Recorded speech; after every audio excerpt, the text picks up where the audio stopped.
Permanent hair removal at Anos. Flat 25% off. Call 970389919. And మీకు మీ producer ఏం gift ఇచ్చారు? మాకు ఆవిడ సినిమా తీసి ఇంత దూరం దీన్ని మేము అంటే ఆనెస్ట్లీ మేమందరం కొత్త వాళ్ళం కదండి. ఎస్పెషల్లీ నేను చెప్పా కదా, ఫస్ట్ సినిమా బెంచ్ లైఫ్ నేను సిరీస్ చేసా, ఒక చిన్న ఫ్యామిలీ స్టోరీ చేసా. కానీ వెబ్ అనగానే ఇట్స్ వెరీ లిమిటెడ్. మేడం. కానీ థియేటర్ రిలీజ్ అనేది చాలా పెద్దది. ఎంతమందికి అవకాశం వస్తుందండి థియేటర్ ఒక సినిమా చేసి అందులో నచ్చిన కథ చేసి ఎటువంటి రెస్ట్రిక్షన్స్ లేకుండా, మనకి బడ్జెటరీ రెస్ట్రిక్షన్స్ ఎక్కువ పెట్టుకోకుండా యునో అలాంటి అవకాశం ఇచ్చింది నాకు చాలా పెద్ద గిఫ్ట్ అండి. చూడాలి, ఇందాకే అన్నారు ఏదైనా పార్టీ చేసుకుందాం అన్నారు, తర్వాత ఇస్తారు. అండ్ మీరు సినిమా సక్సెస్ అయిన తర్వాత మీరు ఈ ప్రమోషన్స్లో తిరుగుతున్న సమయంలో చాలామంది పెట్టిన ఒకే ఒక తమ్మునేలు ఏంటంటే రామ్ చరణ్తో నెక్స్ట్ మూవీ. రామ్ చరణ్ అంటే నాకు చాలా ఇష్టం. రామ్ చరణ్కి కథ రెడీగా ఉంది అని మీరు చెప్పారో మరి ఆ ఇంటర్వ్యూలో పెట్టారో నాకు తెలియదు, కానీ బట్ రామ్ చరణ్ అంటే మీకు చాలా ఇష్టం అనే విషయం మాత్రం క్లారిటీగా అందరికీ తెలుసు. సో ఆయనతో మీటింగ్ తరువాత మీ థాట్ ప్రాసెస్ ఎలా ఉంది? అంటే చరణ్ గారికి కథ రాయాలనుకుంటున్నారా? సో చరణ్ గారి విషయంలో మీ ఆలోచన విధానం ఎలా ఉంది? రామ్ చరణ్ గారు అంటే నాకు చాలా ఇష్టం అండి. ఒక చిన్న family story and bench life 2 series చేశా అని చెప్పా కదా. అందులో ఒక Dialogues డైలాగ్స్ ఉంటాయి, అవును. మనం చరణ్ అన్న ఫ్యాన్స్ కదరా అని. సో మాకు చాలా అంటే పిచ్చి ఇష్టం రామ్ చరణ్ గారు అంటే, పిచ్చి పిచ్చి ఇష్టం. ఆయనకి కథలు రాసుకొని ఆయన డైరెక్ట్ చేయాలి అనేంత అంటే కోరిక ఉంది. కాకపోతే అది ఓవర్ అంబిషన్ అని కూడా నాకు తెలుసు. బికాస్ రామ్ చరణ్ గారికి స్టోరీ అంటే అంటే మనకి ఇష్టమైనప్పుడు వాళ్ళకి ఈ స్టోరీ రాసుకునే సరిపోదురా రామ్ చరణ్ గారికి ఈ స్టోరీ అంటే ఇంకా రాసుకోవాలి, ఇంకా అది ఉంటుంది కదా. నాకైతే అది ఉంది.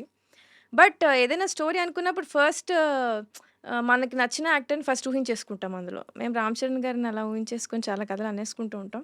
But then every now and then కాదు, ఆయన ఒక్కొక్క సినిమా వస్తుంటే ఆర్ఆర్ఆర్ వచ్చింది, తర్వాత ఇప్పుడు పెద్ద వస్తుంది, ఆ మైల్ స్టోన్సే వేరే ఉంటాయి. సో ఇంకా చాలా నేర్చుకొని రాయాలి. బట్ దెన్ వై నాట్ అండి, దేవుడి దయ ఉంటే ఎప్పుడైనా రామ్ చరణ్ గారు అంటే సో అండ్ చరణ్ గారితో మాట్లాడిన ఆ మూమెంట్స్లో మీకు బాగా ఆయన చెప్పిన మాట బాగా గుర్తుండిపోయే మాట ఏముంది? చెప్పాను గదా, మేము చాలా అంటే రామ్ చరణ్ గారి ఫ్యాన్. నేను ఒకసారి ఆల్రెడీ కలిసా రామ్ చరణ్ గారిని. మీకు చెప్పానో లేదో ఇంతకుముందు. ఒక ఈవెంట్‌లో కలిసాం. కలిస్తే ఎళ్ళిపోతున్నాం. ఆయన 'ఇట్లు అర్జున' అని ఒక సినిమా చేసాం. అది చూసారు ఆయన, చిన్న బిట్ అది. రిలీజ్ అవ్వలేదు ఇంకా, జస్ట్ ఒక చిన్న గ్లింప్స్ లాగా చూసి యాజ్ ఎ టీమ్ వర్క్ చేసి, నేను దానికి రైటర్‌ని, మహేష్ డైరెక్టర్. చేశారని చెప్పారు. నేను వెళ్ళిపోతూ మనం ఏదైనా చెప్పేయాలి రామ్ చరణ్ గారికి, మన గురించి ఏదో చెప్పారని చెప్పి నేను మళ్ళీ వెనక్కెళ్ళి, సార్ నేను ఒక వెబ్ సిరీస్ చేశాను సార్ అన్న, నిహారిక గారి ప్రొడక్షన్‌లో. చాలా లౌడ్ మ్యూజిక్ ఉండింది అక్కడ. అంటే అవునా, వాట్ ఈస్ ఇట్ కాల్డ్, పేరేంటన్నారు. నేను ఫ్రీజ్ అయిపోయా. ఇప్పుడు నేను చేసిన వెబ్ సిరీస్ ఇప్పుడు రామ్ చరణ్ గారు వెళ్ళి చూస్తారా? చూసి నాకు చెప్పేస్తారేంటి ఎలా ఉందో? తర్వాత మళ్ళీ కాంటాక్ట్‌లోకి వస్తారా? నాకేం అర్థం కాలే. ఆ 2 minutes I was imagining so much. మళ్ళీ అడిగారు, tell me what is it called అంటే, బెంచ్ లైఫ్ అనే పేరు నాకు గుర్తు రావట్లే. మీరు తీసింది. నేను తీసింది. అప్పుడు రిలీజ్ అయ్యి ఇంకా జస్ట్ ఒక 1 మంత్ కూడా కాలే. అట్లా చూస్తున్నాను అంతే. వెనక సంగీత్ కూడా ఉండే ఆ పార్టీలో. సంగీత్ ఉన్నాడు, మహేష్ ఉన్నాడు, అందరు ఇట్లా చూస్తున్నాను. ఏంటి చెప్పు ఏదో, ఏం చెప్పలే. అప్పుడు ఆయనకు అర్థమైంది పాపం ఎంతమంది ఫ్యాన్స్ని చూస్తుంటారు. ఆయన నా చేయి తీసుకొని it's okay I watch it అన్నారు. సరే అని చెప్పి వచ్చేసాను నేను. సో అట్లాంటి మూమెంట్ నుంచి మొన్న నిహారిక గారు సెకండ్ హాఫ్లో ఒక చిన్న ట్రాప్ సీక్వెన్స్ ఉంటుంది, బాల్ రోల్ అవుతూ వస్తుంది చూడండి, బాల్ స్వర్డ్స్ అన్ని పడతా ఉంటాయి. సో అది చూసి హీ సెడ్, చాలా బాగా తీసారమ్మా, అసలు ఇండియానా జోన్స్లా తీసారన్నారు. చాలు ఓకే చెప్పి చాలా హ్యాపీ అనిపించింది. అంటే మనం రామ్ చరణ్ అని చెప్పి అనే ప్లేస్ నుంచి రామ్ చరణ్ గారు looking at my work and then saying that you know బాగా తీసారమ్మా మీరు అని. అంటే I respect him as an actor. ఒక డైరెక్టర్గా నేను ఆ కాంప్లిమెంట్ తెచ్చుకున్నందుకు I really felt happy. Super. And మీరే చెప్పారు ఎక్కడి నుంచి ఎక్కడికి వెళ్ళాను అనేది. సో నేను మళ్ళీ జనరల్ ప్రస్తావిస్తున్నాను, తప్పుగా అనుకోవద్దు. యాజ్ ఎ ఉమెన్గా, అందులోనూ శ్రీకాకుళం లాంటి ఒక బ్యాక్డ్రాప్ నుంచి వచ్చి ఇక్కడ డైరెక్ట్గా సెటిల్ అవ్వడానికి చాలా కష్టాలు పడి ఉంటారు, చాలామందిని ఫేస్ చేసి ఉంటారు. ఈరోజు సక్సెస్ కొట్టిన తర్వాత ఈ మొత్తం ప్రయాణం వెనక్కి తిరిగి చూసుకుంటే ఎలా ఉంది? బాగుందండి. నేను కొన్ని ఇంటర్వ్యూస్లో అడిగినప్పుడు కూడా, నా స్పీచ్ ఎప్పుడైనా చెప్పినప్పుడు కూడా ఎక్కడో శ్రీకాకుళం అంటాను. ఎక్కడో అంటే ఐ డెంట్ మీన్, నా ఉద్దేశం ఏదో నా ప్లేస్, నా ఊరిని కించపరచాలనో Correct. లేదా ఎక్కడో అని కాదు. నా ఉద్దేశం ఏంటంటే, నేను రైటింగ్ స్టార్ట్ చేసినప్పుడు, లేకపోతే నేను యునో సివిల్స్ ప్రిపేర్ అయ్యాను. నేను అది ప్రిపేర్ అవ్వాలని స్టార్ట్ చేసి నాకు ఇంటర్నెట్ కూడా లేదు అక్కడ. యూట్యూబ్, వైఫై ఇంకా రాలా. వైజాగ్లో అక్కడ వచ్చాయి.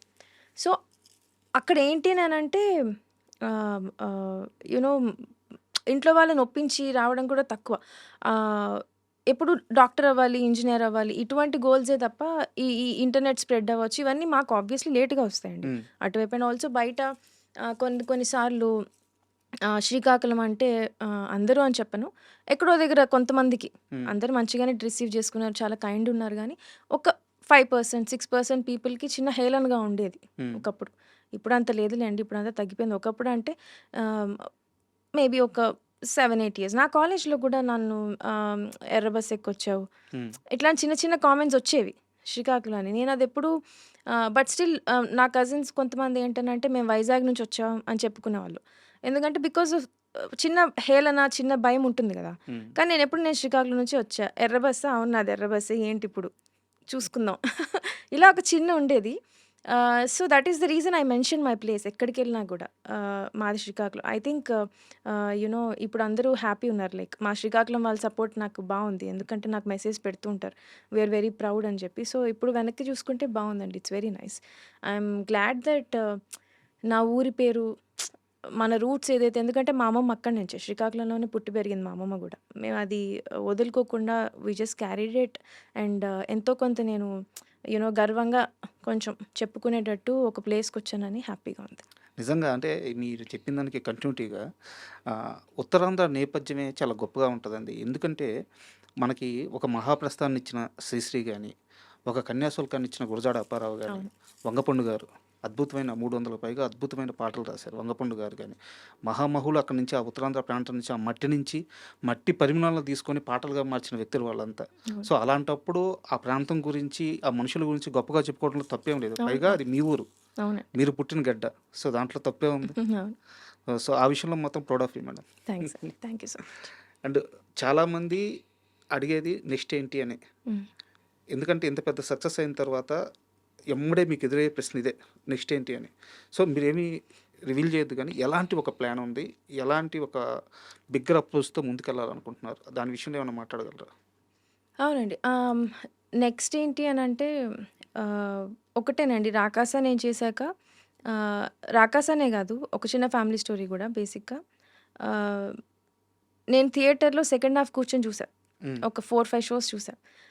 గట్టిగా హ్యాపీగా ఆడవాళ్ళందరూ నవ్వుకుంటున్నారు. హ్మ్. యాస్ ఎ వుమెన్ మా అమ్మని గాని, మా అమ్మని గాని సినిమాకెళ్దాం పదండి అంటే వచ్చేవాళ్ళు గాదు. ఇప్పటికి గూడా అబ్బా! ఏం వెళ్తాంలే అని. ఒక జోకొస్తే మంచిగా నవ్వుకునేంత ఇదుండదు. హ్మ్. సో, నాకు 'రాకాస'లో అది నచ్చింది బాగా. మేము ఫ్యామిలీస్ కోసం రాసాం. అది జరిగింది. సో, ఇంక నా నా నుంచి ఏ స్టోరీసొచ్చినా అట్లా హ్యాపీగా అందరూ నవ్వుకొని లాస్ట్‌లో ఒక చిన్న ఒక చిన్న ఎమోషనల్ టేక్ అవేనో